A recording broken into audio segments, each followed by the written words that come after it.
Loveline may contain sexually oriented content. Listener discretion is advised. Now, here's Dr. Drew and Adam Carolla. Well, I don't want to call him a liar, but the man was lying. We have Dr. Mark in here this evening, sitting in for Dr. Drew. Dr. Mark, the gynecologist that delivered the triplets. Dr. Drew's triplets. That's right, I did. I delivered all three of them. They are healthy as hell, a little too healthy. I saw them the other night. We talked about this. I went over there for dinner. The kids were bare-ass naked and bouncing off the walls the entire evening. Yeah, I was listening to the show when he was talking about that. I think that's great. That's very Swedish of him, even if he's not Swedish. Now, did she have a C-section? Oh, Susan? yeah. Oh, yeah. Do you have to when you have triplets? Well, I think that you might... in some countries and in some places, vaginal deliveries might be tried. More likely for twins. For triplets, really, is an abdominal delivery. It's much safer and it's much less trauma to the children. I think that was a zipper. It could have been Velcro. All right, let me give the numbers out, and then we're going to get right back to the crotch, okay? Because that's why you're here, Dr. Mark. 1-800-LOVE-191. That number translated, 1-800-568-3191. Fax number 310-854-4455. Also tonight, as if having a gynecologist wasn't enough, we have Jenna Jameson. Now, if you don't know that name, she is, I won't say porn movie, although I just did. She is an adult movie star. She won Best New Starlet, Best Actress, Best Sex Scene. That's what you call the porn hat trick. Okay. You are a hockey fan, are you not, Dr. Mark? I am. That's why I knew she was going to be here. That's why I wore my baseball hat with the words misconduct on it. Because you may have your license stripped before the evening is over. That's an interesting pun, yeah. Now, I asked Dr. Mark, I asked producer Ann to tell Dr. Mark to bring in some goodies, some tools. Or toys. Or toys of his trade. Because as a guy, I've never been to a gynecologist. And I don't know what kind of stuff they use. I figured it was just gloves and a lot of sleight of hand, but apparently they're tools. That are used. Yeah, there are some, and I actually brought a few that you can use for yourself. On myself? Absolutely. You brought the cheek spreader? I got it. Actually, yeah, we have a few things here. All right, well, go down. I'll kill time. Okay. All right. I'll kill time fantasizing about Jenna. Okay. All right, you got it up there? All right, what do you got? Here. This is really, really important and a serious one. This is a chlamydia culture. Mm-hmm. And remember, Drew talked last night or a few nights ago about chlamydia being the highest cause of infertility in the country now. Actually, the highest cause of infertility is male infertility, but in female infertility, he's correct.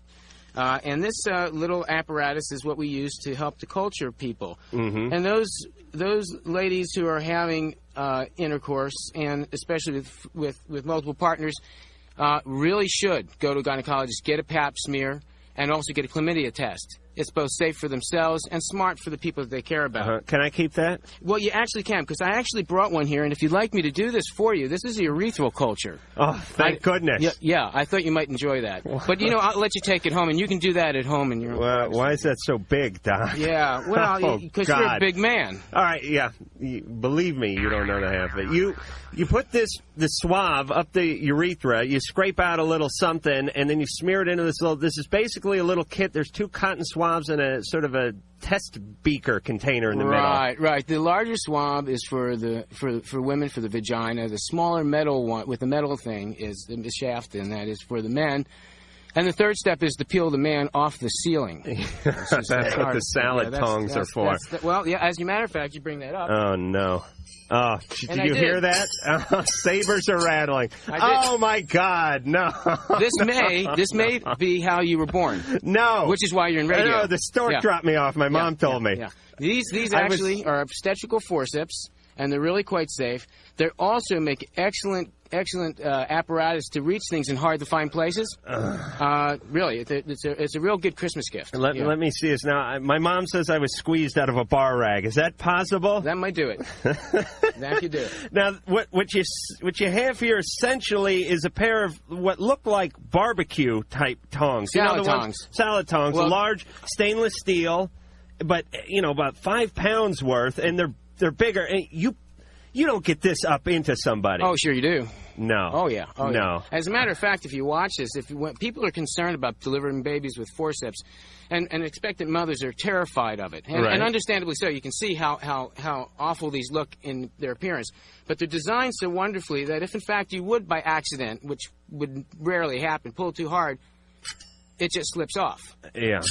And that's the way they're made, and it's really quite safe. All right. Not obviously what you would do if you didn't have to, but those of us like myself who became obstetricians instead of neurosurgeons were probably delivered by these. All right, I'm getting a vasectomy immediately after the show, Dr. Mark. All right, one more, okay, and then we'll go to the calls. And let me just ask you on a more personal level, being a gynecologist, basically staring at women's parts all day long. Now, you're married, right? That's correct. Now, I know a guy would have a problem. I know if a guy's wife went into work and just fondled guy's junk the entire day, maybe took like 15 minutes at noon for a cup of coffee and then right back to handling a guy's penis, that would be difficult for most guys to understand. Is your wife okay with this stuff? Yeah, actually, my wife's a pediatrician, and her philosophy bases itself on two things. Number one is that she's very confident there's nobody better than she is. Mm-hmm. Number two is that she feels that she just has to work a bit harder at times just to make sure that it's worthwhile to come home. I'm in a win-win situation. Yeah, but you don't get burnt out. You don't get tired. It's not like if I worked at the Budweiser plant. When I got home, the last thing I'd want to do is crack a beer. Do you understand what I'm saying? Yeah, yeah. No, does that happen? No, I'll crack a beer occasionally. Oh, okay. Yeah. No, it doesn't. You don't get burned out. All right, give us one more, then we're going to the phone. This is your present. Oh, really? This is your present, especially for tonight. This is a bottle of Astroglide. Oh, really? Yes. All right. We use it for examinations, but it's also a personal lubricant.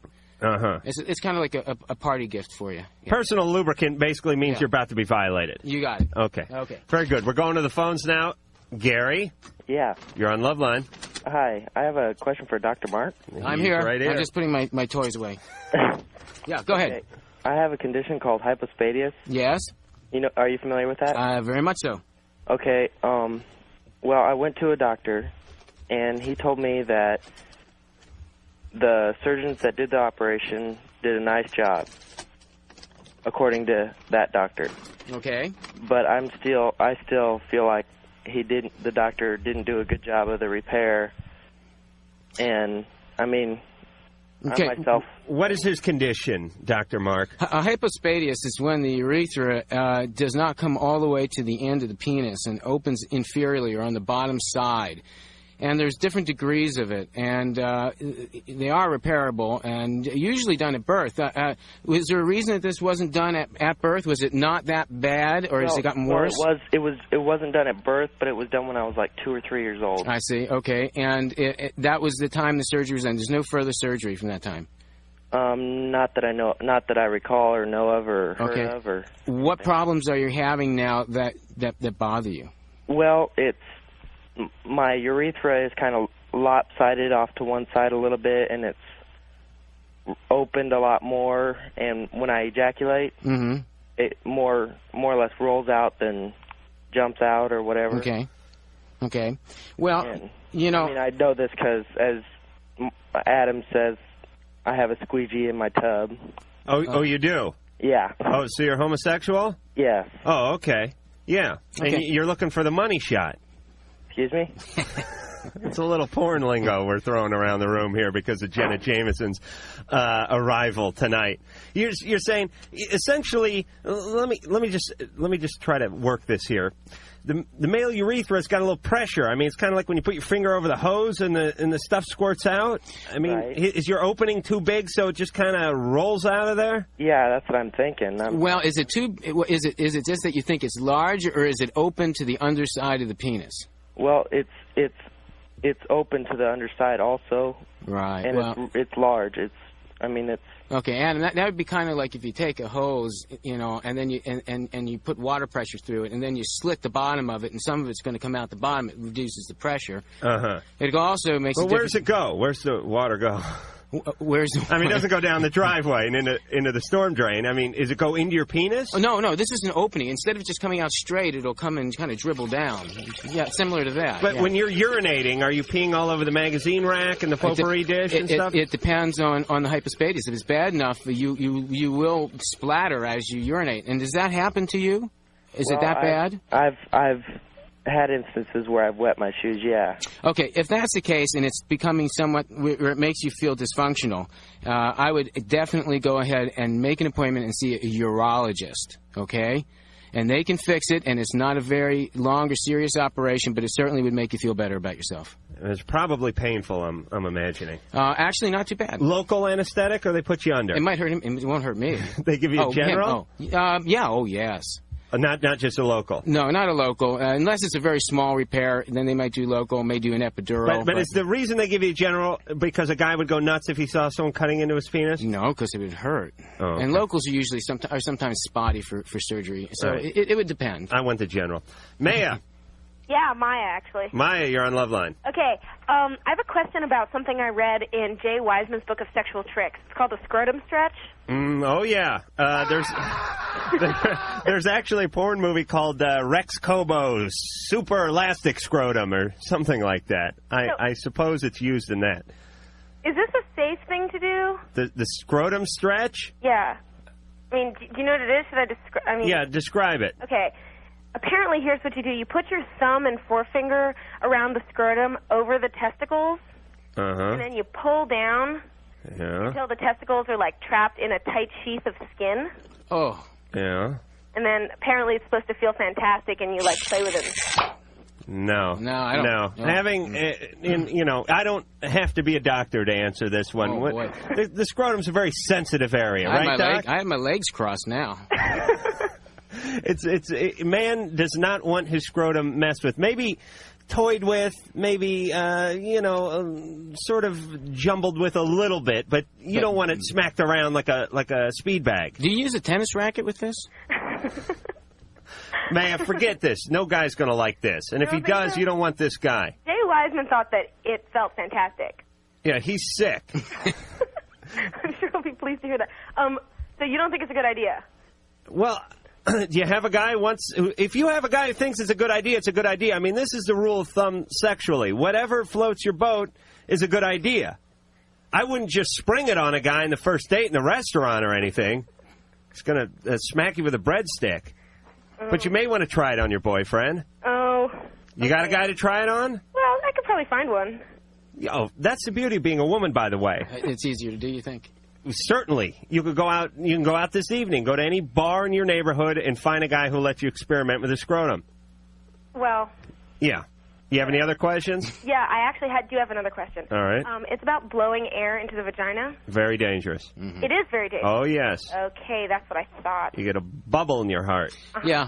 Actually, especially if you are menstruating or if you have any vascular abnormalities, no, that's not a good idea. Why? Because of air embolus. And air embolus, and also because of infection. Because you're putting pressure in against the cervix, and the cervix if it is at all open, then you can increase the chances of getting materials that don't belong in there up and then cause a uterine infection. But again, air embolus is something that can happen. And is that the same sort of thing that happens when you have a syringe and there's air into it and you inject it in someone's bloodstream? Well, if you take a little bit of air and inject it into a vein, it really is harmless. But if you inject it into the artery, on the other hand, it's very severe. All right, let's talk a little about the profession for just one moment here, because I myself am curious, a lot of listeners are. Are there gynecologists, like I was thinking of being like gynecologists to the stars? You know what I mean? Are there gynecologists that just specialize in certain groups?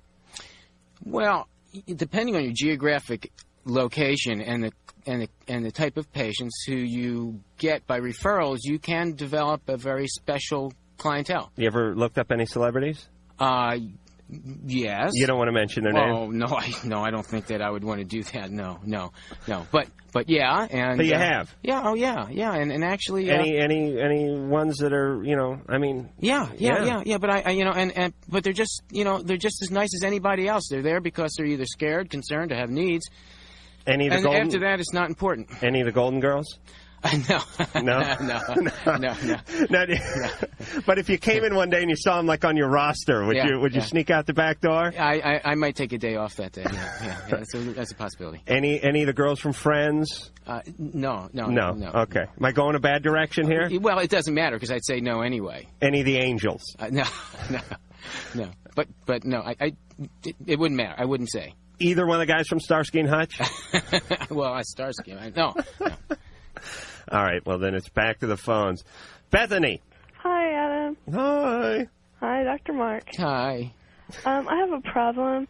My boyfriend and I, every time, like the 2 times that we've tried to have sex, he goes limp. And he says that he jerks off a lot, so is that, like, the problem? All right, he goes limp the 2 times you tried to have... So you've never had sex with him? Uh-uh. And it's nerves kicking in. Yeah. I think so. I think he's very anxious. I mean, is this something that do you have any sensuous foreplay beforehand? I mean, or is he anxious about this? I guess. All right. Does he express that to you? No, he doesn't really express anything. Well, one of the things, you might want to talk to him about it because I think maybe he's just so anxious and then he's going to get frustrated and then that might actually ruin a relationship that might have been a good one. Well, we've been going out for like 5 months and like the 2 times that we tried to do it, he went limp, but he is it like because he jerks off so much that he can't. How much is so much? I don't know. He said probably like about 10 times a day. 10 times a day? Yeah. Wow.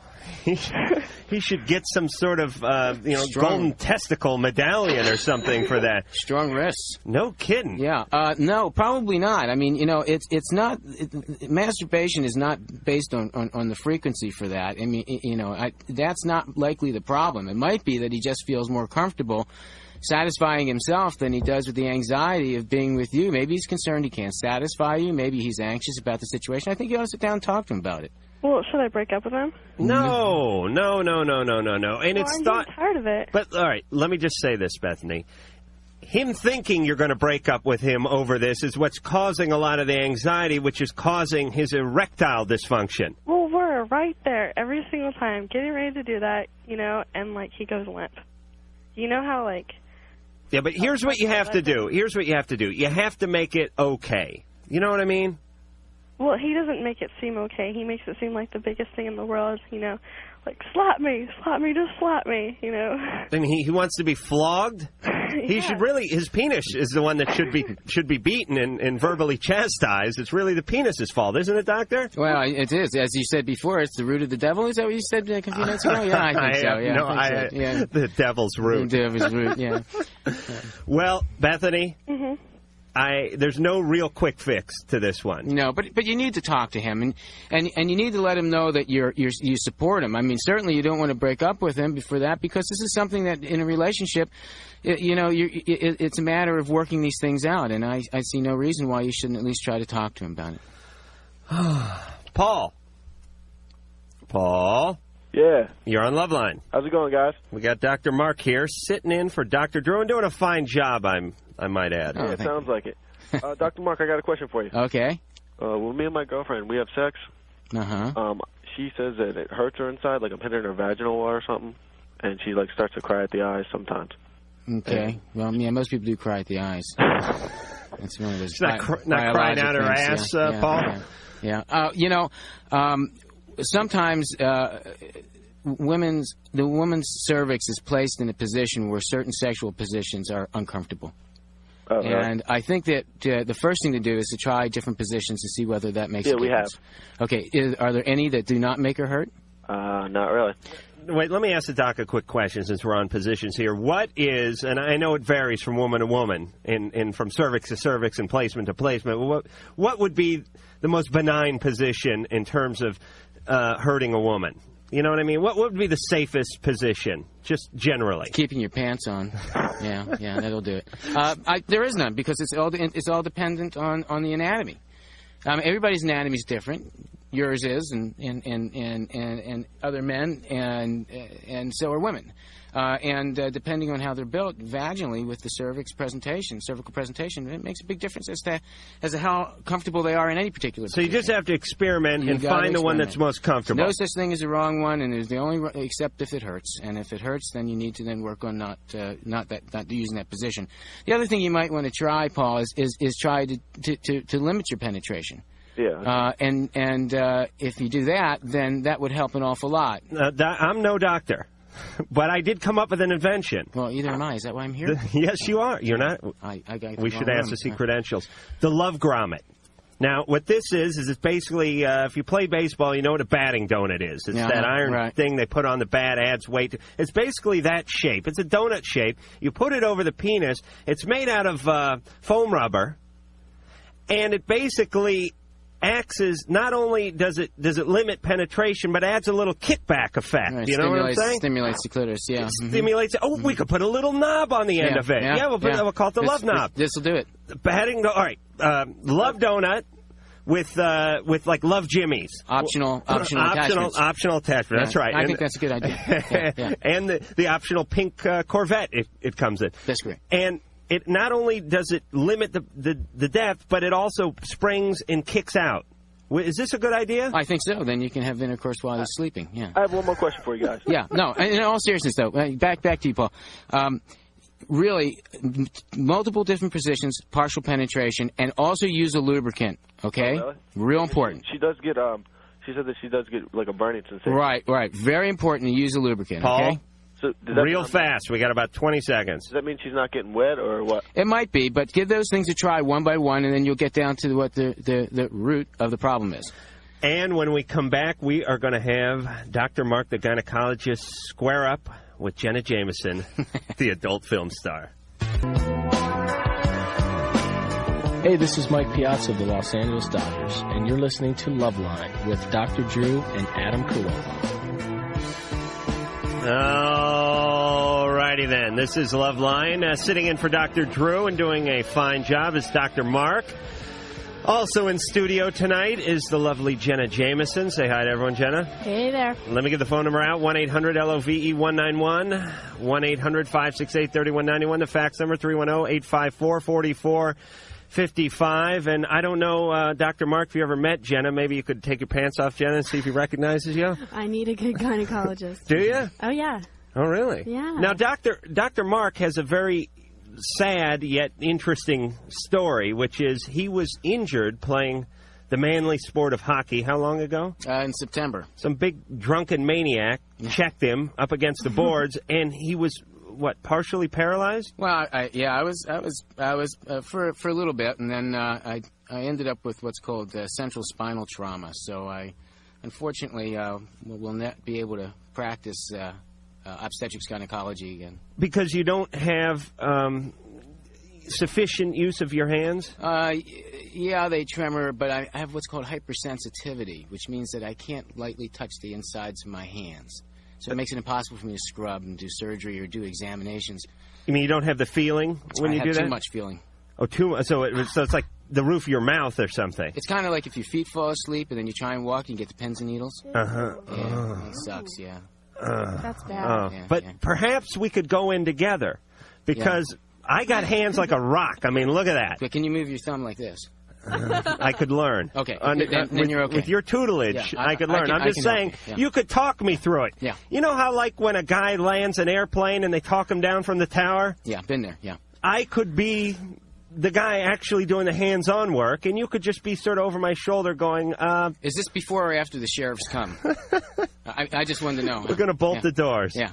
Jenna Jameson, let's talk to you for just a minute. Not that Dr. Mark isn't a fascinating guy, but he's nowhere near as attractive as you, even without the beard, I'm sure. Thank you. Jenna, as I stated earlier, you just won Best New Starlet, Best Actress, Best Sex Scene. Mm-hmm. So you're on a roll. Yeah, you could say that. And I saw you making a porn movie. Yeah, you did. Yeah. I feel like I should expose myself for you just to kind of even the playing field a little. I feel like I should. What, are you kidding me? Oh, really?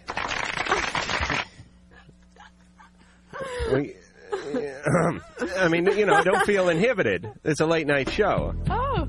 Have you ever, you want to shoot a quick winger over here? He doesn't have much use of his hands anymore, so, give the guy a break.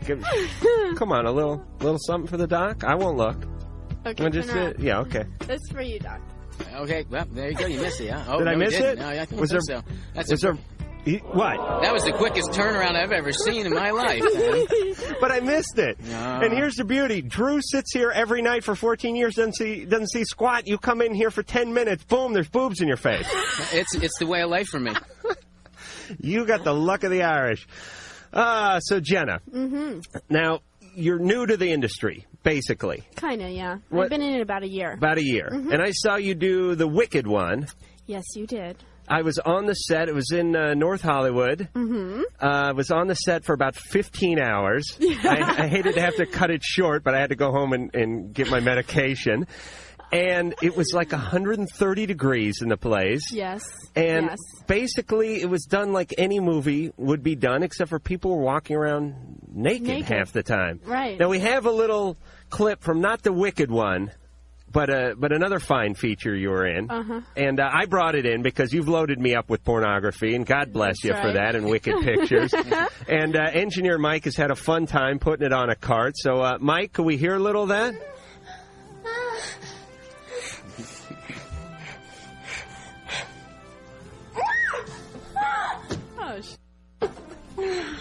Is that Paul's girlfriend?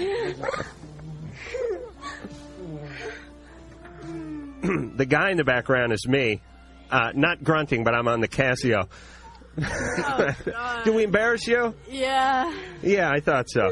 That's why I brought it in. But look at you. You do adult movies. How embarrassed can you be? I just wasn't expecting it. All right, we caught you off guard. Yeah. All right, now how many movies have you made in that 1 year span? Let's see. Probably about 9.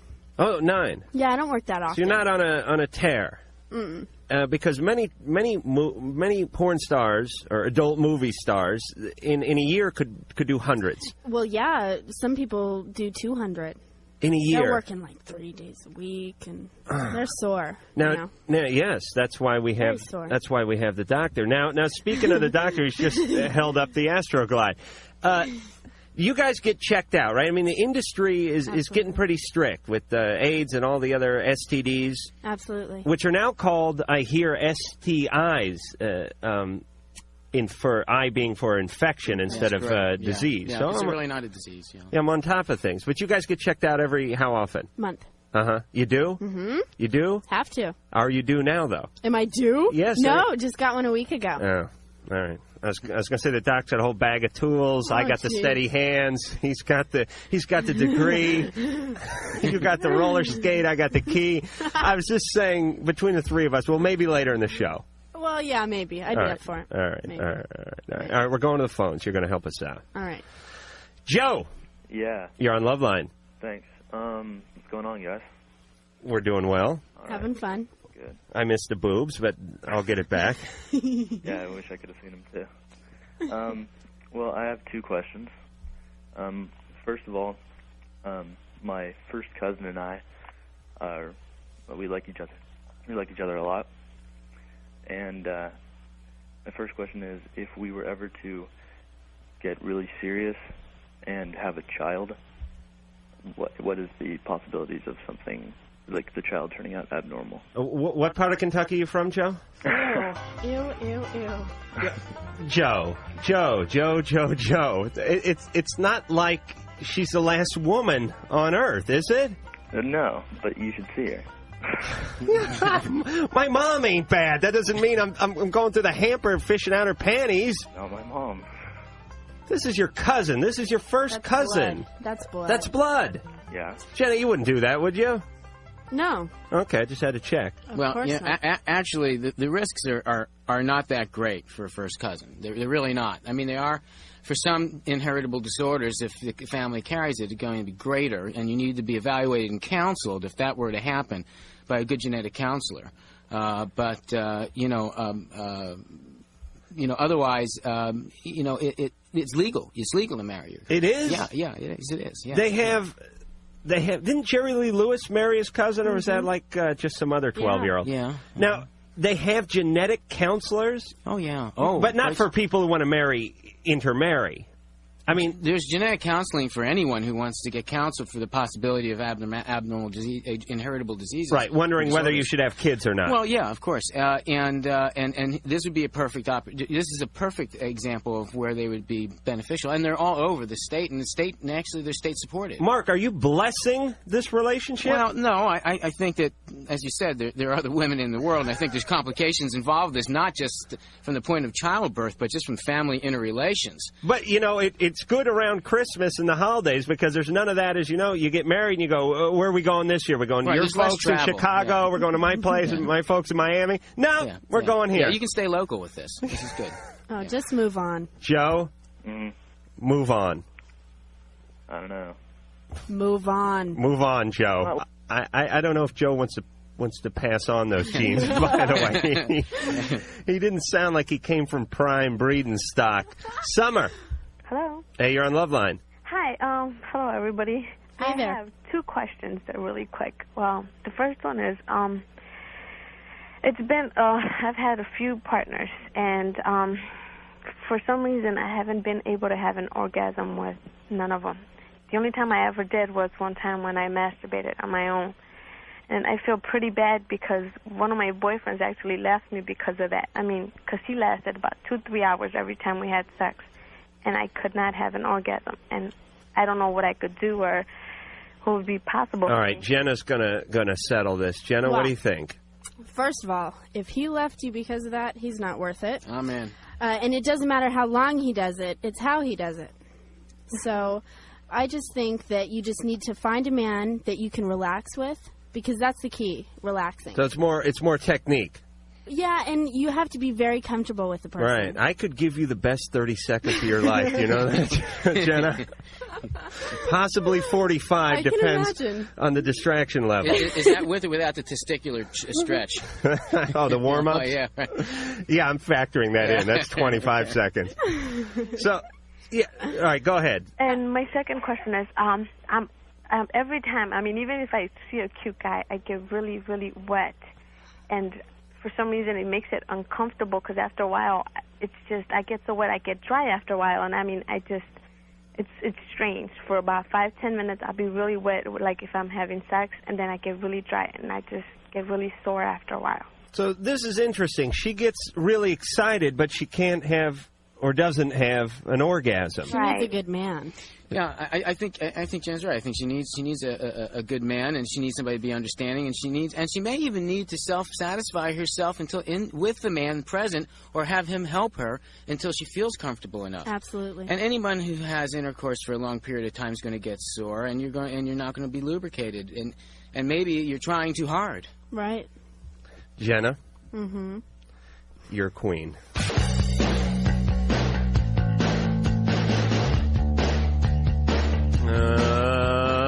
All right, the name of the show is Loveline. The phone number, 1-800-LOVE-191. The fax number, 310-854-4455. I'm Adam Carolla. Sitting in for Dr. Drew is Dr. Mark, and sitting in where the guest would be is the lovely Jenna Jameson. She is the reigning queen, or the new starlet, I guess, on the adult movie scene. And a physical description of Jenna, because I know this is a radio show, and not everybody has a collection of her movies. I actually have. You've made 9 movies. I think I have 10 of yours somehow. I have like some kind of best of compilation thing, too. Jenna is sort of a little bit of a mixture between Pamela Anderson and Marilyn Monroe. I would say. That's why I'm saying it, baby. Cool. No, I think that's a pretty fair assessment, wouldn't you say, Dr. Mark? I agree, absolutely. Yeah. Points for you guys. All right, and maybe something else. Dr. Mark has brought in well, let me just give you a little. Now, this is what, Dr. Mark? This is called a speculum. This is what 90% of the anxiety women have coming to the gynecologist's office is caused by. It's a metal device that's used in the vagina. Yeah, that's the larger one. To get exposure, to do pap smears and to look at the cervix, and that one happens there for the patients you don't like. This is the bigger one, right? Yeah. Yeah. This could hurt livestock. I think this could be veterinary. Yeah. And, you know, it's funny because it kind of looks like a duck. Yeah. Now, do you ever break the tension by going like, "Hi, I'm Mr. Crotch Spreader. I'm your friend. I'm McGruff, the crotch spreader." You put this in, you spread things, and then you hold it spread open like that? Actually, you see this? It's got a thumb screw. Oh. It holds it open. Yeah, it really looks like the bill of a duck. Yeah. It's kind of like it's like taking two shoe horns and opposing them and then sort of hinging them. Yeah. If that makes any sense at all. all. And they do make good shoe horns, by the way. Oh, but you got to wash them, right? Well, yeah. Now, Dr. Mark was saying that he keeps his in a heated drawer. That's right. That's right. Heated and lubricated. And you always make sure that you have eye contact with your patient because you have to understand how humiliating it is, and you want them to know you're looking and concerned about them. You are. I mean, this is an instrument which is quite humiliating and a bit uncomfortable, and it's a necessity to do a pap smear, which is quite important for their safety, but you don't want to add to the humiliation by burying your head in a position where they don't get eye contact. So you're saying it would be bad etiquette to look up at them and then look down and go, "Oh, Christ." It probably wouldn't go over big. I don't think a lot of return business would come from that, no. And you don't ever go, "Oh, geez, what'd you eat?" No, actually, though, I did have one lady when I was in residency who ran out of contraceptive gel in her diaphragm and used Welch's jelly. You can't be serious. This is the truth. Cannot. You're a liar. I'm calling you a liar. I reject that. No. Actually, you can even call my brother, who was a resident with me, and they called me in and they said, "This is awful," and it was just the most disgusting smell. I said, "What did you?" Yeah, just like that. I said, "What did you do?" And she told me. So you're like, nurse, forceps, toast. I was like, but that's the truth. That is the truth. Oh, I just can't now. But let me say, you're trying to keep eye contact. Yeah. The sheet is spread out there, right. And you keep you poke your nose up over the sheet there, and you keep the eye contact. But shouldn't you be concentrating on what you're doing? Well, yeah. I mean, you want to look at what you're doing, but you want to keep your eyes above, your eye level above, so that they're talking to a human being.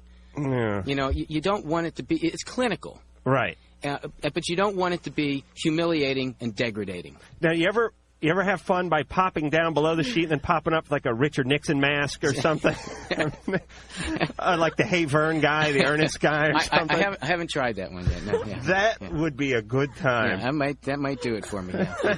There's a pocket fisherman that's in the studio. I would love you just to put that out on the tray of instruments. Have that ready, yeah. That's good. I might try that.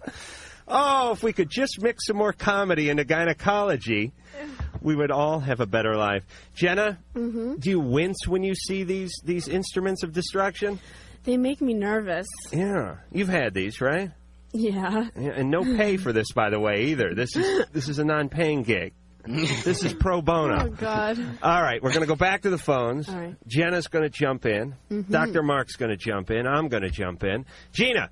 Hey, what's up? Hey, you're on Loveline. Hey, okay. About a month ago, my best friend tried to hook me up with this guy that she's madly in love with, and now she's pissed at me and she's pissed at her because we're not talking because he likes me and I like him a lot. All right, your friend set you up with someone that she was madly in love with? Okay, so that was good thinking. And things worked out? Yeah, and now she's pissed at me. And last night she called me crying and yelling at me because he had hung up with her to talk to me. Why do you reckon she set you up with someone that she was interested in? I don't know. Why don't you explain to her that she was the one who set you up? I tried, and she got mad at me. And it's the fact that he lives far away from me. So it's kind of like when he comes up to where I live or when I go down to where he lives. It's one of those things. And now she's pissed at me. She's not talking. Teenage angst. What are you going to do? You lose a friend. People think you're going to hang on to these friends. I don't know anyone I knew when I was 15. You're friends with your friends when you're 15 because they live near you. You know what I'm saying? When you get older, you choose your friends based on their personality. Or what you can get out of them. I was going to say breast size. Yeah, later. Right. That's why Jen and I have hit it off so well. Yeah. But the point is you have these close-knit friends, but it's really because the guy lives down the block or across the street or wherever, and you're so scared of losing him, but then you turn 18, you get a driver's license, you go off to college, and you never call the guy anyway or the girl anyway, so screw him. Marcella? Hi, Adam. Hey. I've got a question for Dr. Mark first. All right. I'm here. Dr. Mark, is the average size penis actually 5.2? 5.2. That's what I heard. God, I hope not. Well, not in your business. Well, you know, I really, haven't done a survey measuring them, but I can't answer that question, actually. I can. Okay. Second part of my question. 5.1. Adam. And it's dropping. By 11:30, it's going to be 4.8. Adam? Yeah. It's time to fess up. Oh, it is. Me and my friend have a bet. Uh-huh. If the average penis is 5.2. One. Damn it, 1. 5.1. I say that yours is bigger. You shook me with the chapstick comment a couple nights ago. Right. But I stand my ground. Your penis is bigger than 5.1. It certainly is. Yes. All right. Thank you. Yes. I win the bet. You certainly do. And we're going to throw in some Z-Brick and a home version of Loveline. Now, Jenna. Yes. You encounter a lot of penises in your business. Yes, I do. And they're mostly bigger than 5.1. Oh, absolutely. Because they have to sort of weed out the small weenuses in the porn business. That's really not true, though. Oh, but no one has studied porn like I. There are a few guys in the business that do have smaller penises. Uh-huh. And a lot of it just depends on whether you can perform. Right. You know, you have to keep it hard for a long time. Oh, yeah. A long time. And so it pretty much doesn't matter how big it is. But, you know. Yeah, but you like it, a little bigger than average, don't you? Absolutely. And, you know, for a fact. Now, I would get into porn because I hear the camera adds 20 pounds to your penis. I don't know if it was to the penis, but it just said 20 pounds. I figure if your penis takes up the whole screen, well, that's going to add 20 pounds to your penis. Oh, yeah. And that would be tremendous. Huge. Until you went home. Yeah, that's true. And then it went back down to normal. Now, Jenna, I saw you in the very last scene of the movie, The Wicked One. And people should go out and get this movie. It's amazing. It is. Because it's a 2-on-1 thing. Two guys. Oh, yeah. Two guys with much larger than average penises. Mm-hmm. Both attacking you. Oh, yeah. Basically using the penis as a weapon. That was good. You enjoy that? Oh, yeah. Actually, that was the first time I had ever done it. Fantastic. I couldn't tell. Oh, really? Yes, you look like a veteran. Thank you. And do you enjoy that? I mean, are you enjoying yourself while it's going on? How could you not? Well, I'll tell you how you couldn't. There's a bunch of grips standing around with their hands down their pants. But that's the thing. I enjoy people watching. Oh, you do? Yeah. I mean, like if me and Mark want to watch, you would enjoy that? Hey, bring your friends. So you kind of get off on the whole exhibition thing, right? Absolutely. I think you kind of have to be an exhibitionist to be in my business. Let me think. Okay. Okay. All right, I'm with you on that. Yeah. Just for the sake of argument, okay. Mm-hmm. Now, your latest movie, you brought over 3 or 4 movies for me. I did. God bless you. Every time you come over, you bring a handful of porn. It's getting so I don't have to go to the store anymore. But I still do because the guys worry. You know, I get phone calls. Hey, Adam, we missed you. We're here at the porn barn. What's going on? You sick? You okay? I start getting fruit baskets. Anal Maniacs. You know what? I'm not in that movie. Oh. I'm so sorry. Yeah, that hurts. Lip Service? You yes, in that? That's me. Uh-huh. That's me. Oh, it is? Mm-hmm. So is that like a blowjob movie?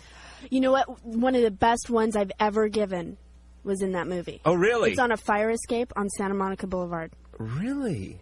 And what constitutes a good blowjob? Because to me, any you just blowjob. watch it, wrist action. You know, hand. Oh, you get your hand going? Oh, yeah. Oh, so I'll watch it and get my hand going. Yeah. Now, that brings me back to Mark over here.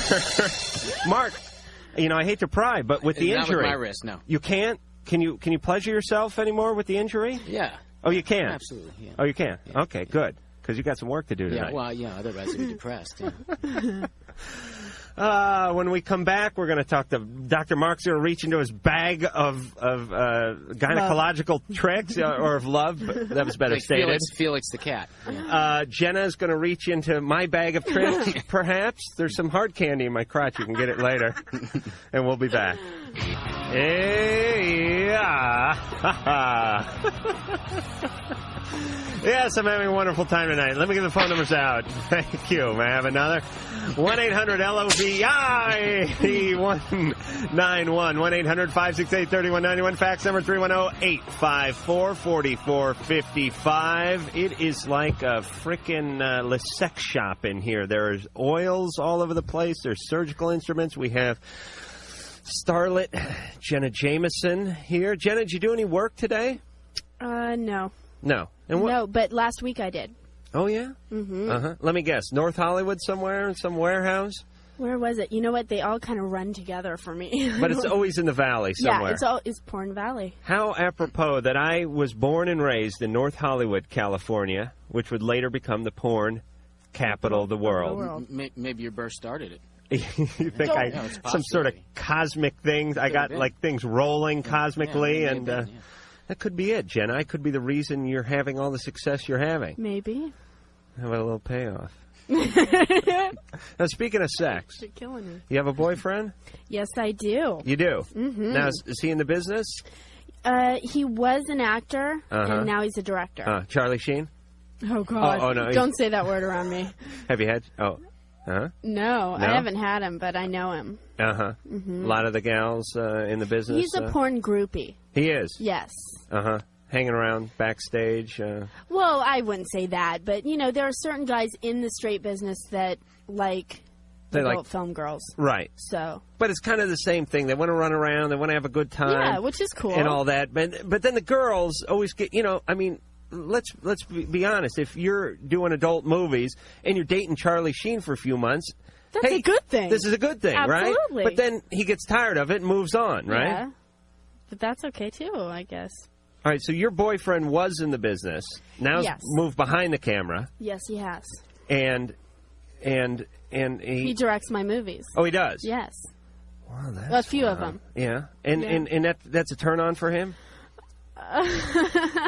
I wouldn't say that. I'm sure it kind of gets to him, but you know.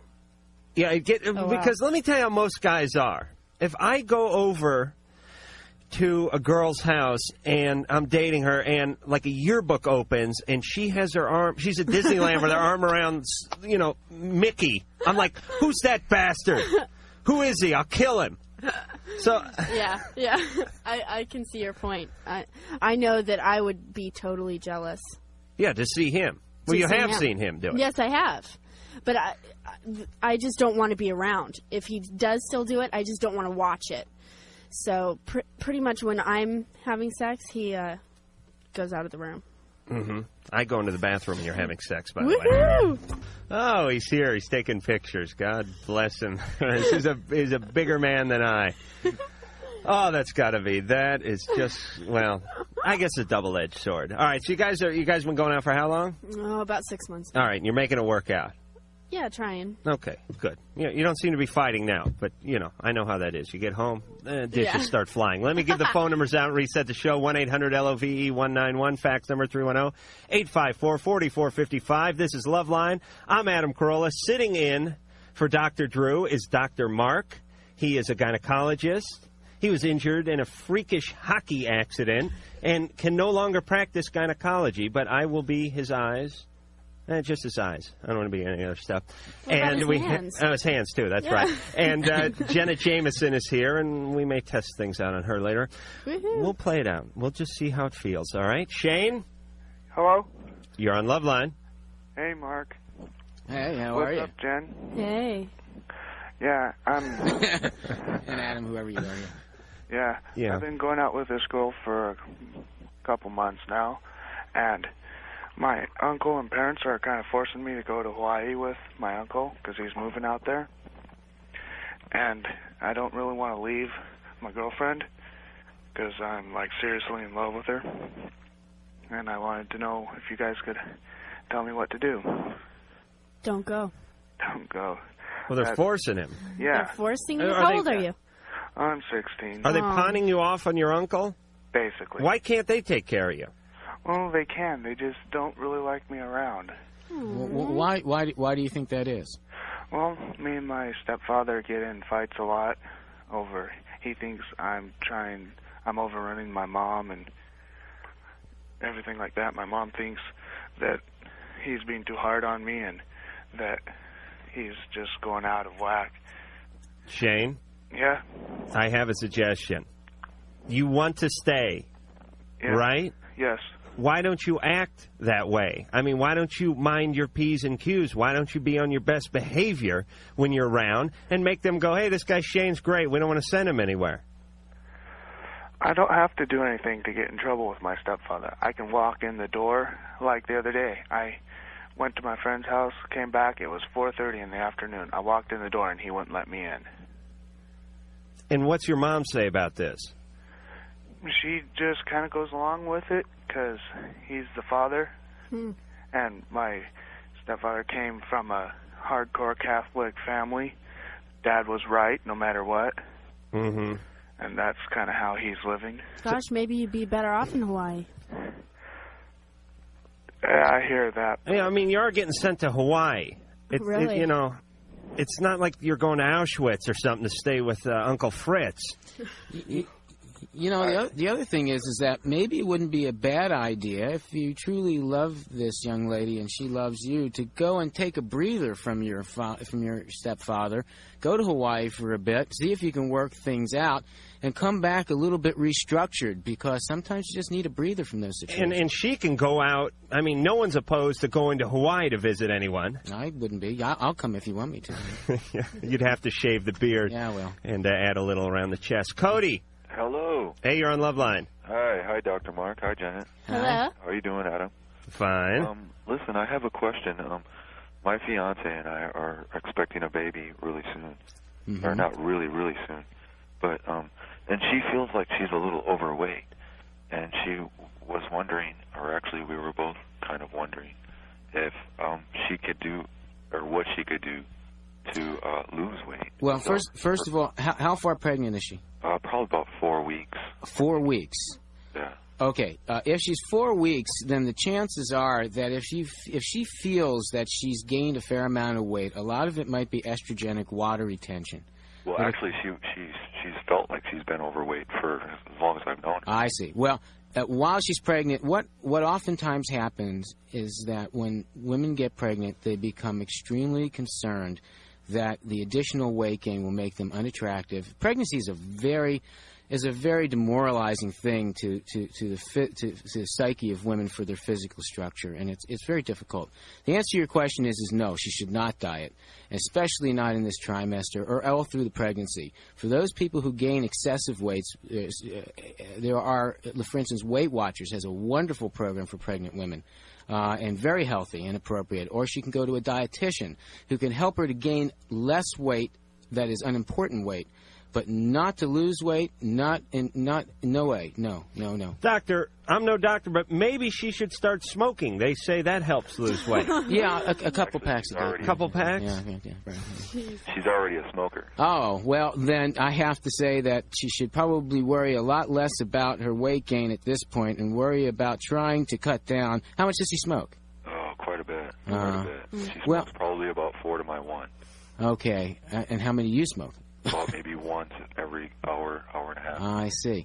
I will say this, that I think that you two need to reprioritize possibly and turn towards trying to help to decrease the smoking during the pregnancy. I think that is your responsibility now as to your baby. The weight loss, which is something which you can do afterwards, is a personal thing for her, but now you're responsible for another being, and the smoking is really something that needs to be addressed. So I think you guys need to work together on that more importantly. What does the smoking do? Do they come out preemies or something? Yeah, actually, a lot. One of my specialty is maternal fetal medicine, actually, which is especially in high-risk pregnancies, and I do a lot of ultrasounds. And one, it causes what we call intrauterine growth retardation, which is actually, it's not a retarded baby, but it's the slowing of the growth of the baby because the baby uses its own nutrients to get what it needs because the placenta is dysfunctional and can't send over the nutrients that it needs. Smoking causes that to happen. Smoking causes increased prematurity. Smoking can even cause reactions to the baby when they're born. It really can cause a great number of very bad things to occur. It's even been associated with some other disorders, systemic disorders. If you're prone to diabetes, some people feel that it might increase that risk, or antibody-antigen reactions for increased miscarriage. But the other thing is to remember, and I want to make this real clear, is that you can't just stop. It's real hard to do that. Mm-hmm. So I would suggest, just if whatever you're smoking now, cut it in half. At least you've done something. You feel good about yourself, and you've helped. You do the best you can without making yourself crazy over it. What does R.J. Reynolds have to say about this? They go, the data's still out. We don't know. Nothing concrete. Or... Well, they tried to pay me before I came in, but I couldn't get the door open. Let me ask you something real quick. What would you rather your pregnant wife do? And I know none of the above, but answer this one. Have 3 glasses of wine every night, or smoke half a pack of cigarettes? 3 glasses of wine every night. No question about it. So the alcohol's much better. Well, I mean, neither one of them are very good. But, the whole thing that people get confused about pregnancy is that it's excess. It's just like everything else in life. Things in moderation generally don't hurt people. Excess hurts people. 1 to 2 ounces or 1 ounce of alcohol a night, sure, you don't want to drink it all. But if you keep it down to that, the chances of having a problem are minimized. Mm-hmm. And I would find that in giving that comparison, I would much rather that she cut down the smoking. All right. Well, there you go. Robin. Hi. Hi, Jenna and Adam. Hello. And hi, Dr. Mark. Hello. I have a question about... Oh, first, Adam, let me tell you something. You make me look so totally ridiculous when I'm at work, because I work graveyard. And I listen to you guys, and you are so funny. Oh, thank you. I'm over there with my Walkman cracking up. Everyone's like, hey, look at Robin. Look at the retarded chick over there filing away. Yep. Anyway, Dr. Mark, tonight I was taking a shower. I was going to go to work. And I found I felt a big old, a lump on the side of my abdomen, my lower abdomen. Yeah. And, how low? Near your groin? Almost to the groin. It's below my belly button on the left-hand side. It's like the size of a golf ball or something. But I Jenna's feeling herself now, by the way. I'm going to start feeling Jenna in a second. Is it near your incision line from your C-section? Well, I had bikinis on all 3 of my C-sections that I've had. But, right. Is it near there? Is it in the line of the incision? No. What's a bikini? I know what a bikini is. I've studied that. It's a sideways incision that's at or below the hairline, so it doesn't disfigure the woman to have a cesarean section. Uh-huh. But see, after I had my son, which is 2 years old, I had to have another operation for a ventral hernia. I'm going to start crying now. The ventral hernia, was that upsetting, huh? And now I have another scar that's in them. Oh, you're upset because of the scar? Well, no. I'm just scared because I just noticed I'm trying to... Let me ask you, before you get scared, is that lump very hard or is it soft? It's hard. It's hard. Is it near to where your leg meets your belly? No. It's higher? It's like, I'd say, right in the middle between the where the bone bends or the leg bends and the belly button. Okay. There's a lot of different things it could be. It could be a lipoma, which is a fatty tumor and very benign and easily removed. It could be a lymph node, which has become inflamed. Or maybe if it's a little lower than you think, it could even be a lymph node that's caught in the canal that goes between your belly and your leg. It can be a lot of things, but I can only think of a few of them that would really be serious enough to scare you or require any major surgical intervention. So the best thing to do is get it checked out real quick, and then you won't have to worry about it. And what about the fact that she stumbled onto it so quickly? I mean, that it wasn't there or wasn't pronounced the night before. Right. Is that an indication of anything? Well, it could be that it's been there and growing, and she just noticed it because it became a little uncomfortable. And it could be that it's a herniation, or it could be it just got to the size where it just popped out because of... I have a herniated lump on my stuff. Like where the is that a clinical term? I don't know. Lump and stuff. Yes, junk is in there somewhere too. But right above the rug, over the rug is above the junk, but but below the lint. Yeah, I actually embarrassing me that I understand this. There's a bulge there. I had Drew poke at it the other night. Now you can get a hernia up top there. That's too, correct. Right? Yes, you can. Yeah, anywhere that there's material that holds your belly in, you can herniate. Sure. Great, I'm dying. All right. We got a question for Jenna coming up here. And, Dr. Mark, I'd like you to go through your little bag of tricks there and see if we could pull out something else I could make fun of. Jason. Hey, Adam. Hey. Mark, Jenna. You're on Loveline. Hey, how you doing? Good. Today's my birthday, and I just want to let you guys know that this is the best birthday I've ever had because, Adam, you have the genius to allow Jenna to be on the show. Oh. Yes, I did it. For you. And first of all, Jenna, I got a question. What's that freaky little tattoo on the back of your neck there? And where'd you get it?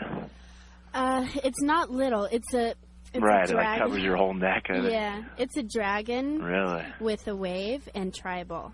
Wow, where'd you get it at? I got it in Las Vegas. And you're from there? Yes, I was born there. And do you have another tattoo on your butt, like a little lips or something? Actually, it's 2 hearts and it says Heartbreaker. Wow. I have hair tattooed on my ass. Heartbreaker. Oh. You are. It's a work in progress. Jason. Wait, Adam. Are your pants down? Seriously. Oh, I'm doing a dance in my pants. You certainly are.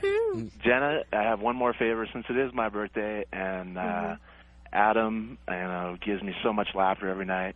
Would you do me a birthday favor and give show Adam a little something? That was me. For me. Here, Adam. Thank you. There you go, Adam. Thank you, Jason. You are the man, Adam. That's for you, Jason. Happy birthday. All right, Jason, we're going to put you on hold and give you the hotline number. All right. All right, now, Dr. Mark, you reached into Santa's little bag there. Yeah, you pulled out what appears to be a lucite vagina. Yeah, well, yeah, and a uterus and tubes and ovaries. Well, I don't mess with all that stuff. I go right for the vagina. Oh, look at this. It comes apart. Look, I didn't even know that. That doesn't happen in real life. But you can even see what it looks like through this. But the important thing is that this demonstrates the use and the fitting of a diaphragm. All right, let me try something here for just 1 second. But you don't want this one. Yeah, what is that? That's a diaphragm, but it's got a big old hole in it. Oh, yeah, that wouldn't work at all. This is what obstetricians who are not making enough money I don't know. Let me see. I have really wide sperm. I'm not sure if they'd make it through that or not. Well, one at a time. All right, let me just give a listen. Yeah. Oh, yeah, I can hear the ocean. Yeah, it's like a conch shell. Is that life fantastic? No. Actually, yeah. Yes, it is. Oh, it is? Yeah. Yes, it is. Oh, all right, so do what you would do if, give me like the $49 special. Okay. Do you have some kind of deal? Well, here, this is to show people how to use a diaphragm. Oh, okay. You take it, and preferably, again, not with the... This is bad, Adam. Right, yes. You see one of these? Yes. Don't. Okay. Don't use it. Okay. All right, big hole. Okay. And he's folded it in half. Right, and you put it into the vagina, and you show the women how to push it down so that it then comes up and it pops in. And then there's the push up here, and you can see how it covers the cervix. Right. So, and there's a gel around and in the center. Gel is very important. Without the gel, the diaphragm does not work well. Because that's the spermicide? Exactly, and it also helps to create a seal.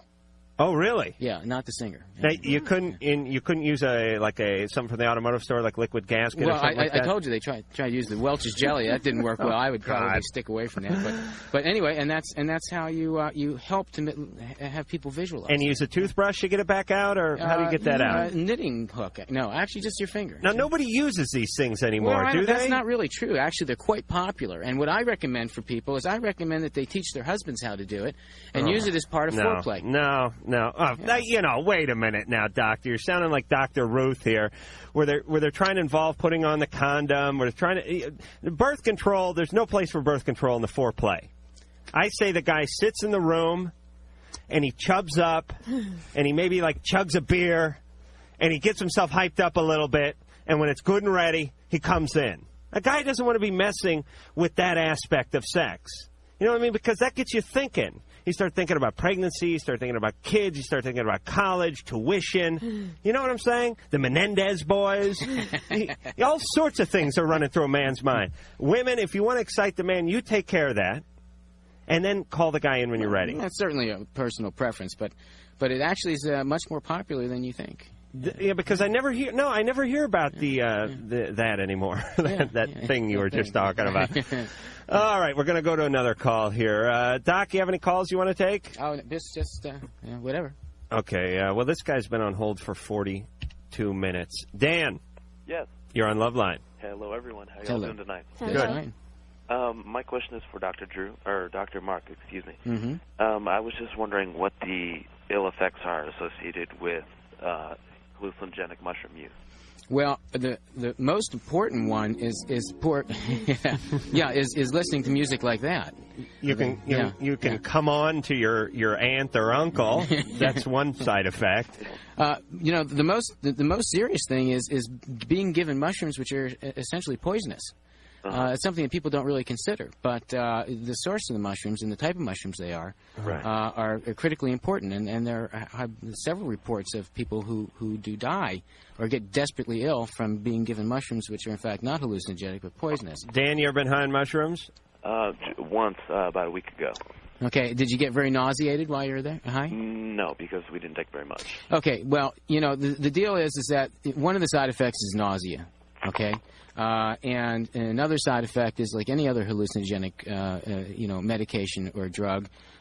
You can have lingering effects and sensorium changes or changes in the way you behave and act. It certainly does. Yeah. I've been high on mushrooms before. Well, yeah. Listen, I went to college in the 60s.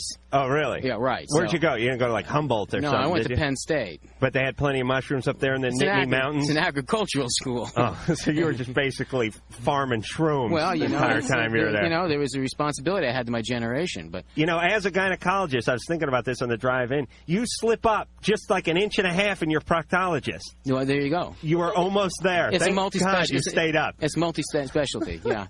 But anyway, mushrooms, like any other drug or medication, has side effects and it can cause you damage. And I can't recommend that you use them. I can say that if you do use them, choose them selectively, use them carefully. Yeah, make sure you go to the right guy in the right park to get them from. Right. Well, don't pick them off the lawn. I've been high on mushrooms twice, and the first time I was just like out of my mind. And the thing about it is you're like an infant, meaning you see everything for the first time in a way. Like I was watching TV, and they were playing a commercial for Monster Trucking, and there were Bigfoot and the Eliminator and the Gravedigger, and I was going, we're living in a society where larger trucks beat up on smaller automobiles. That's so bizarre, man.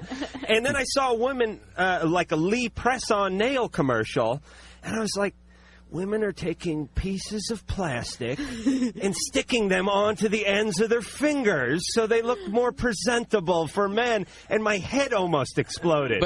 But you actually, the truth of the matter is, it was more rational thinking than it really was. Right, yeah, no, it's a scary thought. What happens is you see everything, you take everything for granted. It's like, OJ got off. Oh yeah, we're destroying the rainforest. Or, oh yeah, people, women are using mascara. Or, oh yeah, there's Benoit balls. Or, oh yeah, there's Jenna Jameson making 9 movies a year. But when you get really high on mushrooms, everything is new. And I picked out everybody, not by name, but I was like, Larry, you're now known as the evil presence. And we'll be back with more tales of mushrooms after this. Hello, this is Roland Orzabal from Tears for Fears, and you're listening to Loveline. Oh, you certainly are. And I swear to God that Jamaican riff is from a video that I have called Playmates in Paradise. And like a Pavlovian dog, the blood immediately rushes to the penis when I hear that. Jenna, relax. I'm going to read the numbers here. 1-800-LOVE-191, 1-800-568-3191. Fax number 310-854-4455. I'm Adam Carolla, sitting in for Dr. Drew, and doing a fine job, I might add, is Dr. Mark. And to my right, that would be to your left if you're facing the radio, is none other than Jenna Jameson, the newest, hottest starlet on the adult film scene. And again, for those of you who weren't listening earlier in the show, Best New Starlet, won at the big awards show in Vegas. Yes. Best Actress. Mm-hmm. I'm assuming those were movies that had dialogue in them? Yeah. Okay, good. Absolutely. Best Sex Scene. Yes. What movie was that from? Blue Movie. Do I have that one? I'm sure you do. I've brought you every movie, so I'm sure I have it. I gotta turn the sound up once in a while. We're gonna go back to the phones because we have something for Jenna. William. Yay. Hey. Hey, what's up? Hey, you're on Loveline. Hey, thanks.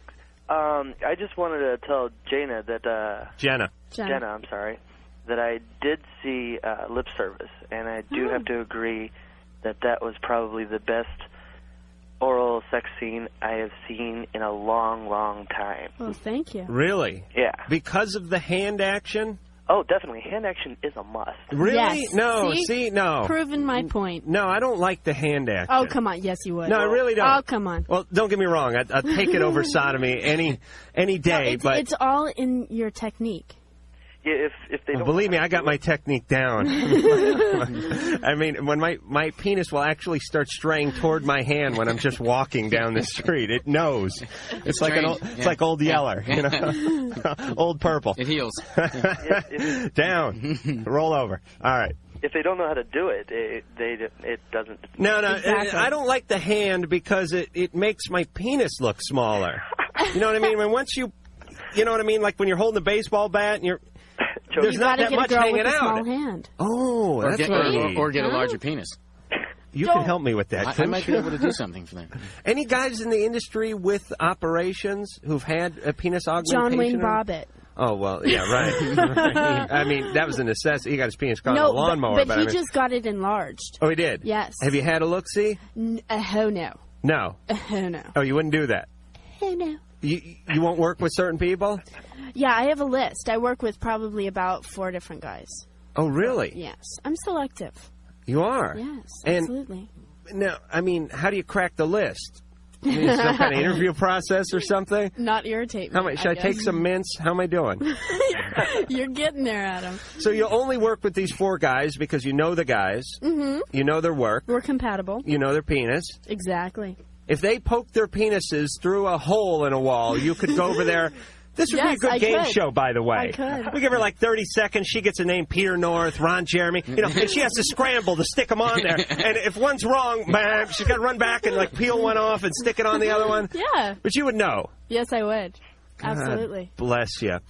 Yeah, I don't enjoy the hand with the thing. It's a distraction. No. No, that's me. That's me. Well, yeah, I guess every guy's different. Right. But usually I can tell what they do and don't like. Right. All right. So it's out on the balcony. Yeah, it's out on a fire escape. Oh, right. The fire escape. People are driving by. People are driving by. I was seriously kind of scared when we were doing it because, I told my boss, I said, if I get arrested, you're going to come bail me out. Oh, yeah. Wow. 'Cause there were cars going by, people watching from the street. And... Group of nuns. Yeah. Being traumatized.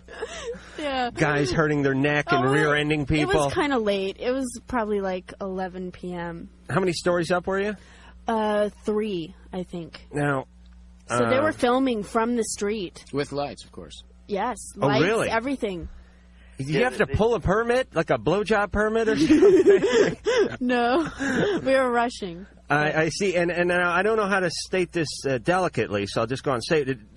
Did they have to put it, did anyone use like an umbrella down on the ground floor? Was there anything coming down? No, I caught all that. Oh, okay, good, because someone could slip and break their neck. And then you have a liability. God forbid. Now you got a lawsuit. Oh, I would love to be sitting on that jury. Well, they say, you drop a penny from the Empire State Building, puts a hole in someone's head, so. Yeah. That's right. Dave. Oh, yeah. I've got a problem. I'm going to say hi to all you guys. Hi, Jenna. Hi. Hi, Dr. Mark. Hello. And hello to Adam. Hello, Dave. Adam, you make the show. I got to tell you that. Oh, good. I'm glad you enjoy it. Okay. Well, a little while back, I kind of got really attracted really close to this one female. And I talked to a mutual friend about it, and he gave me the green light. And he turned around and screwed me over after I got really involved, and she went with him. I have two things I tell myself to do. One is to kill him, and one is just to walk away. Which That's a tough one. Yeah. Well, could you compromise? Could you kill him and then walk away? Yeah. Maybe if I just ripped his guts out. All right, settle down. You're scaring Jenna. Hostile. Oh, she has very delicate sensibilities. She's a porn star, but she's not a felon. Do you understand? Yeah. Well, she is in certain states, I guess. Yeah, but I just can't do it because that voice inside of me was telling me, she's the one. Your dog? Or the other voice?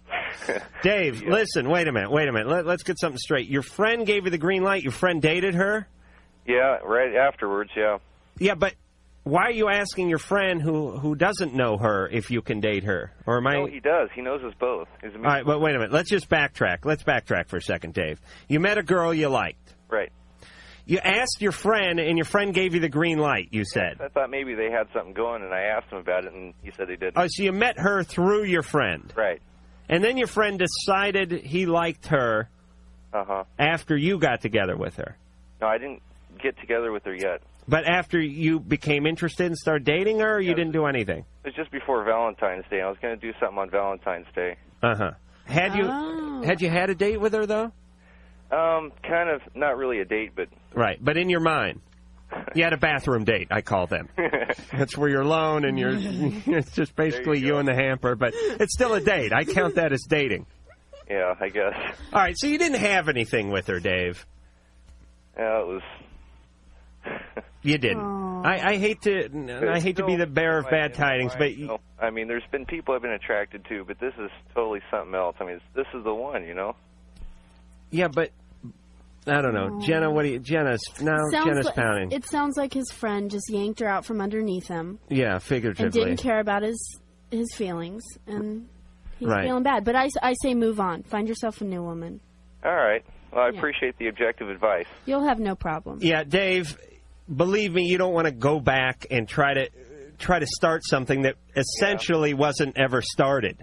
I mean, we have a limited amount of time here, so sometimes I have to be very, very brief and graphic and cruel and blunt I like it at times. But the reality is you didn't have anything with her. She took up with this other guy. You're young. You move on. You get someone else. Yeah, piss on him. All right. Yeah. That too. Fantastic. Now, Jen, I got to ask you seriously. Ever any injuries on the porn set? Anyone pull a groin or have a testicle go shooting across the room or anything like that? I've seen some of the positions. Ew. Yeah, actually, I was injured one time. Really? Yeah. What happened? What happened? You lose a nipple? What happened? Sometimes, like, when I first started, I wasn't really used to the size of these guys. That's what I was saying. They call in the ringers. Dr. Mark, you know that girls can get injured sometimes. Oh, absolutely. Yeah, very commonly. Yeah, I dropped. He started and, whoa, cramp, fell.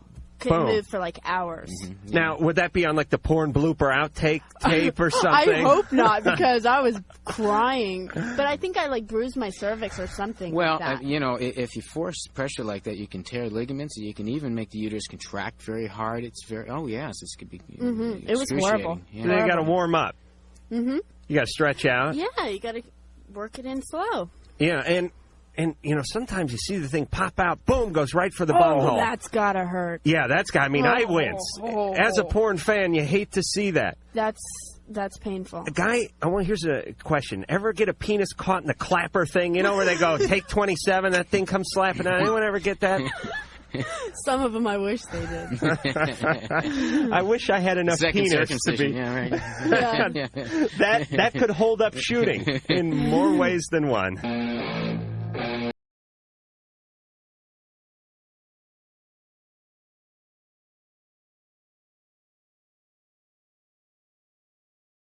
Yeah.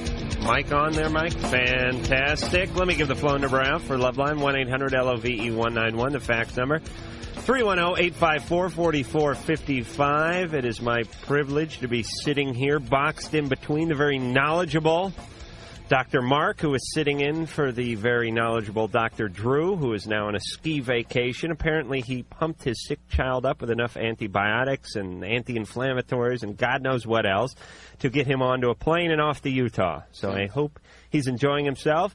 And the other bookend would be Jenna Jameson, who has a fine set of bookends herself, I must say, and who's been in the adult film industry for a year now. Mm-hmm. You're not jaded. Not yet. You still enjoy it? That's right. You have a short list of people you work with, 4 guys. Yeah, and a lot of girls. Oh yes. That's a longer list. Mm-hmm. Huge. Really? Huge. Yeah. I mean, you don't need to pick your women you don't have to be quite as choosy with the women, do you? I'm not as selective with women. Right, what are they going to do? There's a lot more good-looking girls in the business than there are guys. Amen. You know? Oh, hell yes. You know what I'm saying? I do know what you're saying. Alrighty then. That's the way it goes, because there's a hell of a lot more guys renting them, going home, and going to town than there are girls. Although, they have become sort of popular with women these days. Absolutely. You go into the porn shops, you see half of the people in there are women. Really? Mm-hmm. It's kind of cool. Yeah?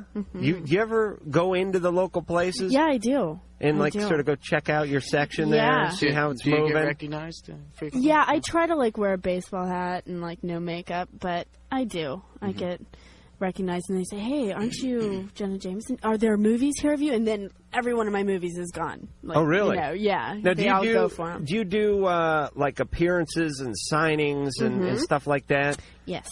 Do you have? Yes, I do. You have guys sending you weird letters, wanting you to sign panties and stuff. Total freakos. I don't mean to say that, but I have one guy who's kind of a stalker. Yeah, but you don't know who it is, right? Yeah, I do know who it is. But I'm not going to say his name. Isn't it? But he sends me these really strange presents. Like what? He makes big, huge poster boards and sticks really strange things to them. And this takes him a long time. He has chopsticks, cutouts from magazines that say really strange stuff. Yeah, it's kind of freaky. And I got a Valentine's Day present from him: big box of candy, big box of cookies, and I was kind of too afraid to eat them. You know? Yeah, wise decision. Calories. He writes me things like, you've made me see the light. I love you. You are my woman. No, I said you are my lady. Oh, God. It's a total difference there. I was quoting a Lionel Richie song, I think. Come on, baby. It's flattery. It is. Definitely. I don't trust anyone who's into the whole decoupage thing, by the way. Spending hours and hours, sticking stuff on... I'm telling you, days. And all kinds, so that's a little weird. Construction cardboard cutout. Well, he's crafty. You got to give him that. Now, does he ever send you the craft? Pardon me. Does he ever send you the Campbell soup can with the elbow macaroni stuck to it and the yarn and stuff? I mean, because that can be nice. No, but it's pretty close to that. I think if he could use his psychotic energy to do a more constructive type of stocking. Ashtray stuffing. Yeah, that's right. Yeah. That's right. Oh, God. Now, how does this guy... Does he send it to you at your home? No, at my fan club address. Uh-huh. Yeah, he sends me... I get huge packages from this guy. And huge. Are they being sent, or is he dropping them off, or something like that? I don't know. I think he sends them FedEx. And he doesn't leave a name or any... Yeah, he leaves his name. He thinks that he is my boyfriend. Oh, really? Yeah. Long, in-depth love letters. Absolutely. That's why I have a P.O. box, Right. So you don't want to come face to face with any of these guys. Well, some of them are really cool. A lot of the guys that they just want, the real innocent. They're in Bosnia or just army guys and. Right, and they're healthy. People. They just want you to sign some soiled panties and send it over to the barracks so they can pass it around. And that's more than healthy. Oh, certainly, yes. That's very healthy. Yeah, so wouldn't you agree, Doctor? That's very healthy activity. And that means you want me to say yes so you can get a pair, right? Yeah. You wearing any underwear now? Yeah, I am. Oh, you are? Yeah. Thong back? Uh-huh. That's the only kind you wear, huh? Yeah. Yeah. I don't believe you. Oh, come on. I don't. Is that a challenge? I'm challenging you. Okay, I'll just fill that out. Okay, but that could just be a piece of yarn that you keistered earlier. I don't know what that is. Oh, God. All right, Jenna's taking her pants off now. Doc, okay, there you go. See, the doctor's enjoying it thoroughly. Yeah, he hasn't seen it before. Yeah, this is new for me. Yeah, that was a step backwards for you, wasn't it, Doc? Doc needs to actually see your lower intestine before anything happens. Mona? Yeah, hi. Hi, you're on Loveline. Hello, Adam, Jenna, and Mark. Oh, what's the matter? Actually, I picked the right night to call you guys for something wrong to happen because there's a good range of opinions over there. Mm-hmm. I have been dating this guy for the last couple of months, and he's just come off of a relationship, a long one, and I did not want to be his rebound girl, so I made sure that I did not absorb my life with him, but I have fallen in love with him. Mm-hmm. And he seems to be pretty in love with me, too, at least from what he says and how he acts, he is. Well, acts most of the time except for tonight. Uh-oh. He's always been really honest with me, And I've told him that I want him to see other women, and he says that he wants me to be in his life until the day that he dies, and I have almost all the qualities in a woman that he wants. Well, I wonder what's lacking.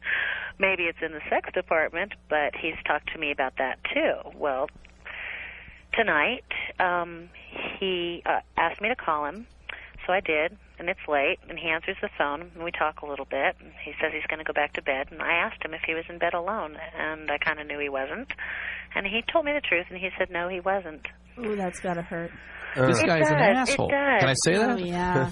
Oh, yeah. Dr. Drew from the grave. Oh, but she gave him the okay to see other girls. Right, that's what I was going to say as well. I told him that I want, if he loves me as much as he does, I want him to use me as the one he measures others by. And that's setting yourself up for anxiety and pain. It is, and I'm trying to understand why he has to sleep with them. I mean, is she like me? I don't think so. I don't think you should give him the permission. If you're going to be upset about it, you shouldn't give him the permission. Why did you tell him to go out and encourage him to be with other women? Because when he commits to me, I want him to be sure that I'm the biggest tree in the forest for him. Yeah, but what if his log wants to wander into other forests? I mean, what if he wants to go down the flume a little bit further and find himself a lady lumberjack or something? That hurts, and I don't know that... That's not the way to go about it. But what's worse is that I told him that I could not deal with him having another woman in his bed, that I felt that was our place. And he said, okay. And tonight there's a woman in his bed, which is no longer our place. All right, so this is hell. And I mean, we've all been deal with it. We've all been through this. Mm-hmm. And it's like all of a sudden you get that pain in your stomach and it's like, and you're not going to live. But in a way, I don't know. I mean, better, you don't want to get gangrene and have a slow death in these things. Find little indicators, slowly have it creep up on you. I mean, this is just like, boom, getting the guillotine. Right. I mean, you just drop this guy. Exactly. That's all. I mean, it's painful, but it's going to be shorter than it would be if you drug it out. If he loved you, he wouldn't be with another woman. Why is he sleeping with other women? For sex, period. Just for sex. Well, he's an idiot. Yeah, you don't need that. Plus, in these times, this can be dangerous. Absolutely. Well, I gave him the condoms. Okay, but the other thing is, wow. I told him to protect me.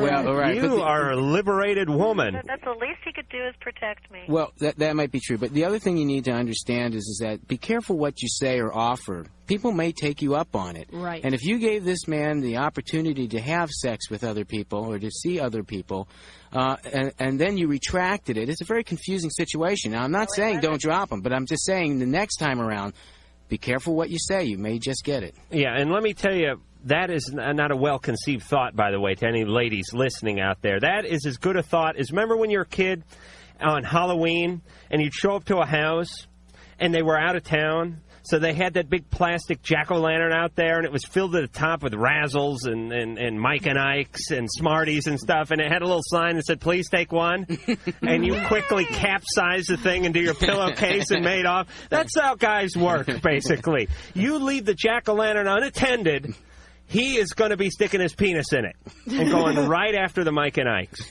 Am I right, Jenna? Absolutely. Absolutely. You know what I love about you, Jenny? You have no idea what I'm saying, but you go, absolutely.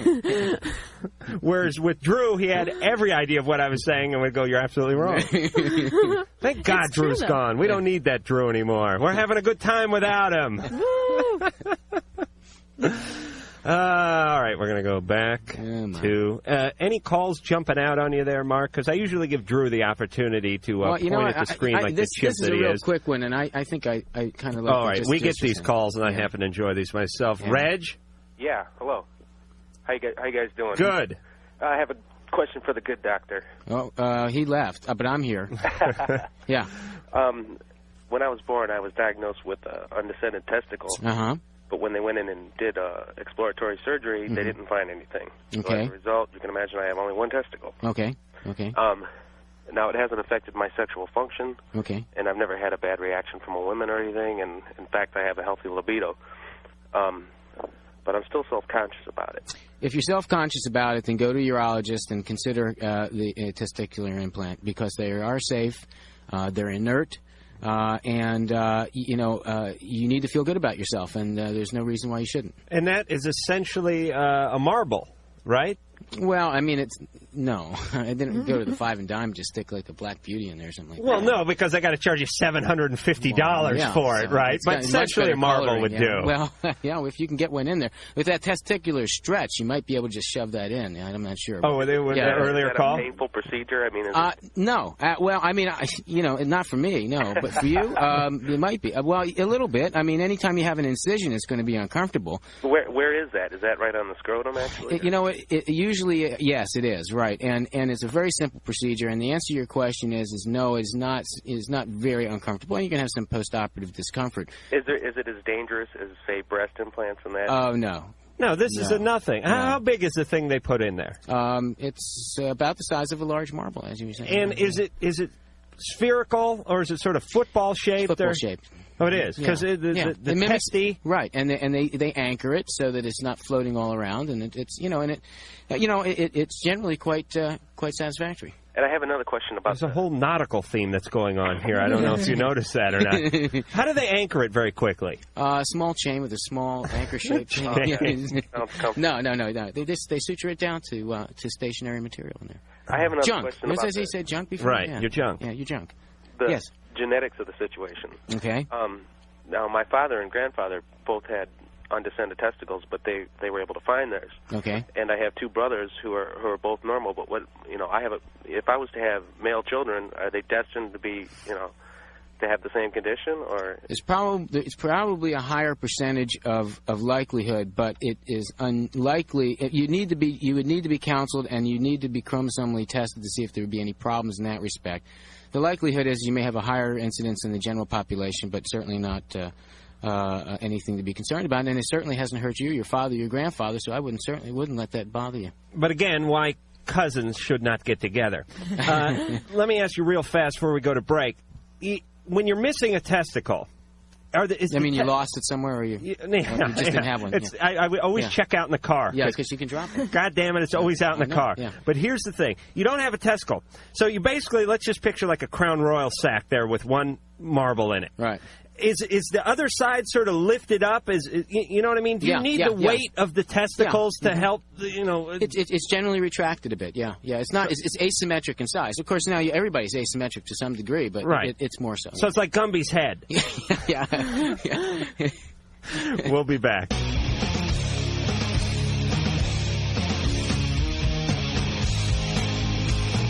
We're back with the tail end of Loveline here, and before we leave, we have a little business to do. I'm Adam Carolla. That is Jenna Jameson, the adult film starlet of the year. We have Dr. Mark, who's filled in wonderfully for Dr. Drew. And speaking of Dr. Drew, since he's gone, since he's not here to protest, let's just have a little homage to Dr. Drew, a little best of Drew. So we'll just have a little silence here, and we'll hear Drew's voice all the way from Utah. When I was 19, I ate about 4 boiled peyote buttons and stayed up all night but felt no effect.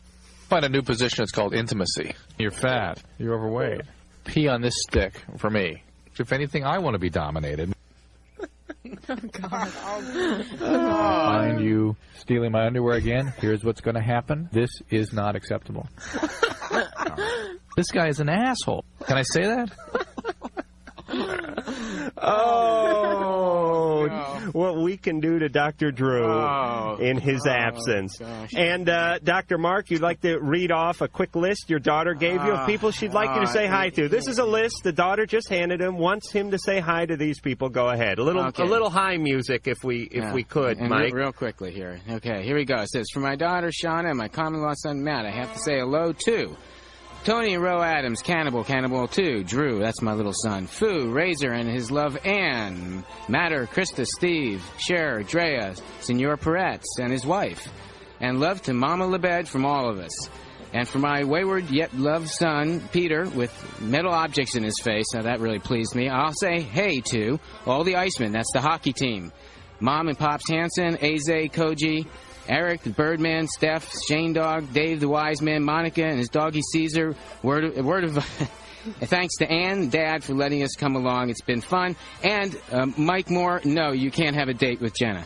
I think there were 2 guys in Canada you may have left off that list. I think there are some that are not even on this earth. I would like to thank Dr. Mark for coming in and doing a hell of a job tonight. I would like to thank Jenna Jameson for coming in and doing a wonderful job tonight. I am Adam Carolla. We have Ruby on tomorrow night, and we'll talk to you then. If you are still listening, you may feel the urge to touch yourself. You're gay. So that's it then. The opinions expressed on Loveline by Adam Carolla, Dr. Drew, or anyone are not necessarily ours. Be happy. Be happy. Happy, happy, happy. Happy. Loveline's producer is Ann Wilkins. Thank you.